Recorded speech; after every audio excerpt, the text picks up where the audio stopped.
Multiple looks. You see them. This is what they did early in the game. So they're in their 5 down look. They shift. They bring a safety down. Now, obviously, the Tennessee Titans are going to be run first. Kenny Pickett's a young quarterback. Like, we know the story here. So we don't know if we're going to see this necessarily, but they start playing Highsmith and they'll move wide and they'll play stand up. And they're essentially forcing. There's just two things from an offensive standpoint. One, your count is now all kinds of jacked up because the offensive line, it's not like you're just blocking spots, especially in pass pro. You're blocking dudes. And at the first level. So like if 56 walks in, you have those 5 pass rushing guys. If 55 walks up to the line of scrimmage here, somebody's got to start doing mental gymnastics. But bottom line, this turns everything into a single block. And now you have a single block with the defensive end. The center has the stand-up defensive end over the top of him. He's probably thinking, now who's going to rise up and get 50 or 31? 31 drops into the box so that they've got an 8 in the box look here. So obviously they're going to, play some sort of single high man in the back, but the issue for a team trying to, establish a running game is like, I have no doubles and I have at least 1, if not 2 free runners on the running back now. Just by design, just by the way that they're running this defense. Like, what gap is the fullback going to sneak through here? Or what double team is going to get push against guys who are literally spending 3 practices a week learning how to defeat these single blocks out of kind of these 4-point stances, these 2-gap read stances. It's just a different kind of game. You see, it's like you think you got something there, and then it just completely shuts down. And Watt is not great in the run game. He's not bad. Like, he's elusive, but he's going to beat you by kind of slipping underneath or whatnot. Highsmith can run through your tight end. Highsmith's he can play. He can do it. He can do it all. He's a complete player. You got the play action, and they got man all over the board. And you just take a snapshot here. Who are you throwing to? I mean, there's absolutely. They are very comfortable. Now listen, if you play man, you will get beat, right? If your pass rush doesn't get home. Fortunately for the Steelers, their pass rush disrupts quarterbacks enough where they just don't feel comfortable in the pocket. You get to run, so they feel comfortable. They can play a lot of man, even against like a DeAndre Hopkins. Now you look at this. You got 6 on the line of scrimmage. They're playing smashed up against the tight end here with the safety. They got 8 in the box. And they're just trying to get home. They're just trying to hurt this guy. And when you look at this, you do have a man open at the 45-yard line on the near hash to us, or from the bottom of the screen. But you just got to make great throws.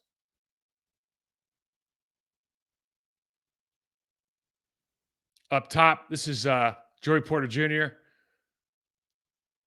playing the guy right out of bounds. Hopkins is looking for a penalty, but they taking on the Pittsburgh Steelers way. They will take on the challenge. Now they bring, they bring TJ up into the A gap, trying to make this look a little different. Now he's under center now. I think they go play action pass here.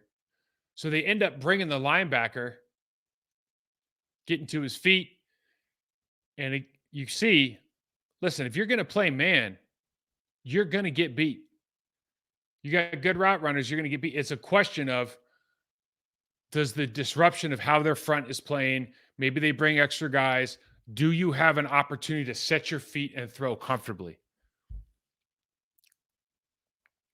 They do a great job here of talking about the Titans now, running off and then running the sail 7. This is a great route by the slot receiver that I've circled in red. So you see at the bottom, we're just going to run off this corner. We're in man coverage. And he just does a great job of pressing this almost all the way to the hash and then just giving himself. We talked about real estate space with their offense. Now you look at defensively and you see what the Titans are doing. Give your receivers opportunities to separate, because they're going to run enough man where separation is the name of the game. And, TJ Watt deservedly, he is an absolute menace. And you see that the tight ends double teamed him, and then they pulled a guard. Go back to this. So they got one tight end, pushes them off. Two tight ends attack. Guard coming. And what happens? You have to play, from a defensive standpoint, the Steelers know what you're trying to do. So as soon as they see those tight ends commit, 55's coming and he's going hunting. You got Highsmith over the top. You got 55 underneath, gets him at the legs. Maybe that was a penalty. I'm not sure. But the point is, if you're a quarterback and you think, okay, great, we committed 3 guys to blocking TJ, and the rest of these guys are going, well, I can play too.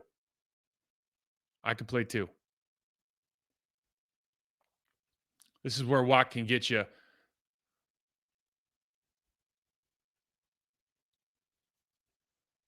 This 78 is ambitious with his angle. So his offensive line, coaches said, oh, we got to reach outside number. And it's like, well, what if he's 4 yards away from you?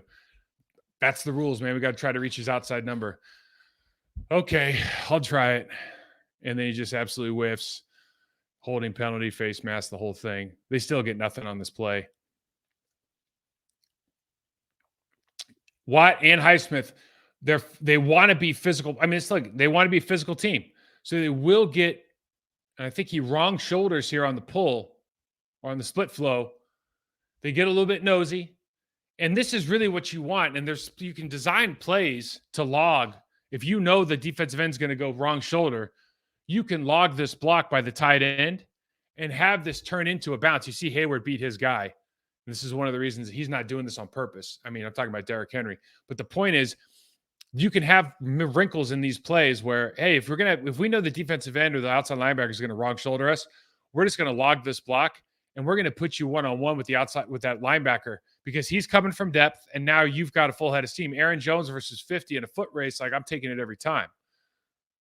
So there's opportunities there just using the idea of let's use their aggressiveness against him. And this is not a knock on TJ Watt. He's a Hall of Fame worthy player at this point, but he's not Max Crosby. He's not that guy. And it's probably the way that they play. But Max kind of is like Junior Seau. He's just got, I'm saying that because the Packers fans, we've experienced Mad Max already. He's like Seau in that they've got plays where it's like, dude, just go do your thing. Like 10 guys are playing defense. You're doing Mad Max stuff. He's going to play within the structure of the scheme. And so you see, like, I think tight ends can glove him up. Especially when he's in that 2-point stand-up. I think we're probably pretty comfortable now. They're not going to dominate block him, but all you need to do is just stay. Let's call it even. Can you call it even for 2 seconds? Because I think there's plays to be made against those guys. Now, this guy's from Cincy, Larry Ogunjobi, excuse me. This is a matchup.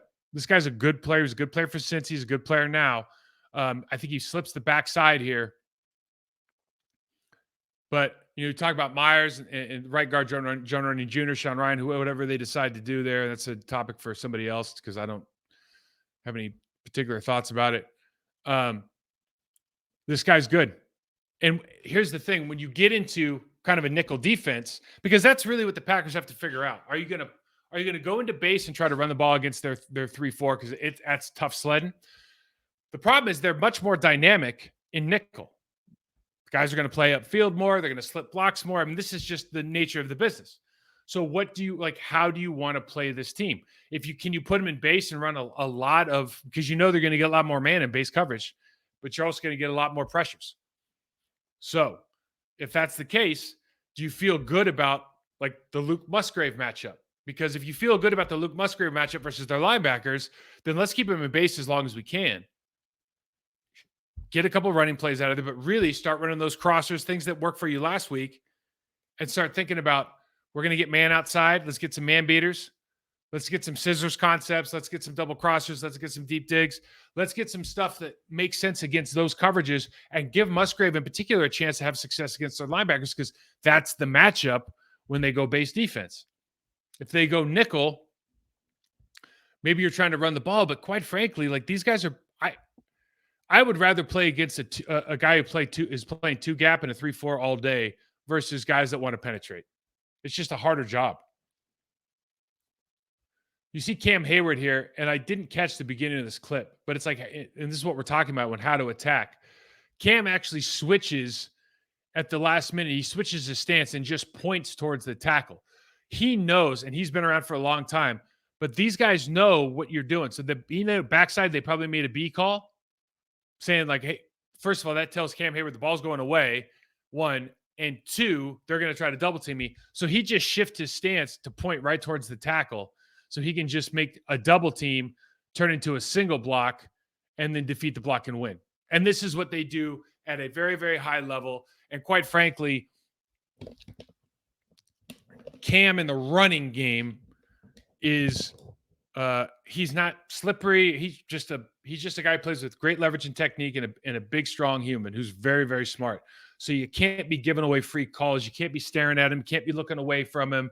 You can't give your tips and tells away. You really got to be studious this week as far as what you're willing to show him. And because they don't rush when they're, especially when that base, those middle three guys aren't good pass rushers. So they're just standing here waiting for a screen game. And they did this all game versus the Titans. Now, the Titans probably ran too many of them, but they're very, very smart in that sense. You see up top, you're looking at man here. And they drop into a cover two. Now, for whatever reason, the Tennessee Titans have told, or this guy's making the mistake up top of blocking the corner, the flat player in cover two when you're running a screen. What should happen is you should have him outside release for the safety, and then the lineman goes out and destroys that man because that's a free out. Now you have an alley with the lead blocker up top. And for some reason, they wanted the receiver to hold the block against this cover two corner, and he defeats the block and makes the play. They're physical players. They take pride in it. So you can't make mistakes. This is either a scheme or just an individual error, but you can't make these errors. Doesn't make any sense.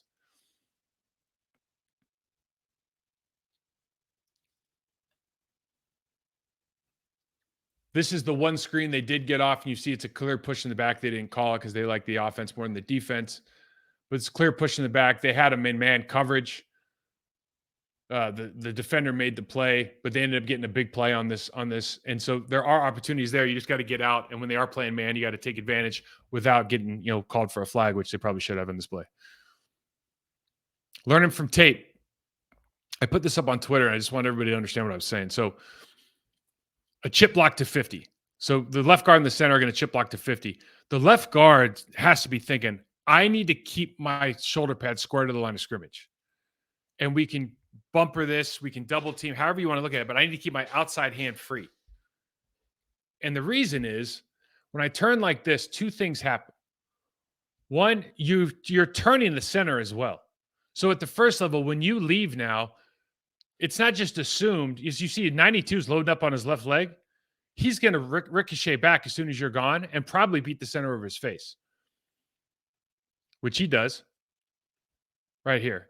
But the second thing, if I back it up, is that once you commit your outside shoulder,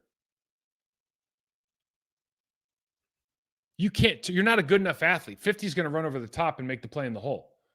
Now the running back can, help him and run by. Maybe he slips the backside gap, blah, blah, blah, blah, blah. But the reality is you're beat right here because you're just not good enough athlete. You literally can't take your left foot and swing it back open in time to block the linebacker here as he runs through. It's just an impossible play. They teach this everywhere. There's teach tape on it. You go to Instagram, they got 100, experts teaching that technique. And anybody out here who's watching offensive line film, please stop doing that. It makes absolutely no sense. Here's another thing learned from tape. So you got a 2x2 look here. The running back is to the left of the quarterback. You look at it, you're looking at too high right now. They're opening up. And and we don't reroute. The Steelers don't reroute on the slot at the top of the screen. So the linebacker here has to get to his drop. He's getting on that running back early. And so you see that slide is wide open. Now, this is opportunities for Romeo Doubs, Jalen Reed. You see here, if they're not going to reroute you, If they're going to play outside leverage, not reroute you, and the linebacker can get sucked into the middle of the field by the running back, all of a sudden the safety who's behind you, he's going to tackle you, but you do have throwing windows, but they have to come out now. And this is what we talk about with Jordan Love. Ball's got to be gone. This kid, Piggott, or not Piggott, who's this? Will, first team starter, whatever his name is. He can absolutely, Kentucky kid, he can absolutely sling it. Okay. Jordan's got an arm. This guy's got a cannon, but you got to throw this thing on time. So they end up making this big play down the field, right? Just only because you see it, you got to let it go, and you got to put velocity on the ball. But there are opportunities there because they don't reroute on the slot. You see here another opportunity. Backside guy is going to get cut. Green circle is going to get cut, but Highsmith penetrates and dominates his block up front. So penetration kills. So as soon as Derrick Henry gets the ball, instead of flowing through this and cutting late and forcing 50 come over the top here, he immediately sees Highsmith and is like, God, I got to make a quick cut. I'm not ready for it. There's a huge lane because of the backside. Did a great job of cutting down. I think that was Ogunjobi. But unfortunately, no dice.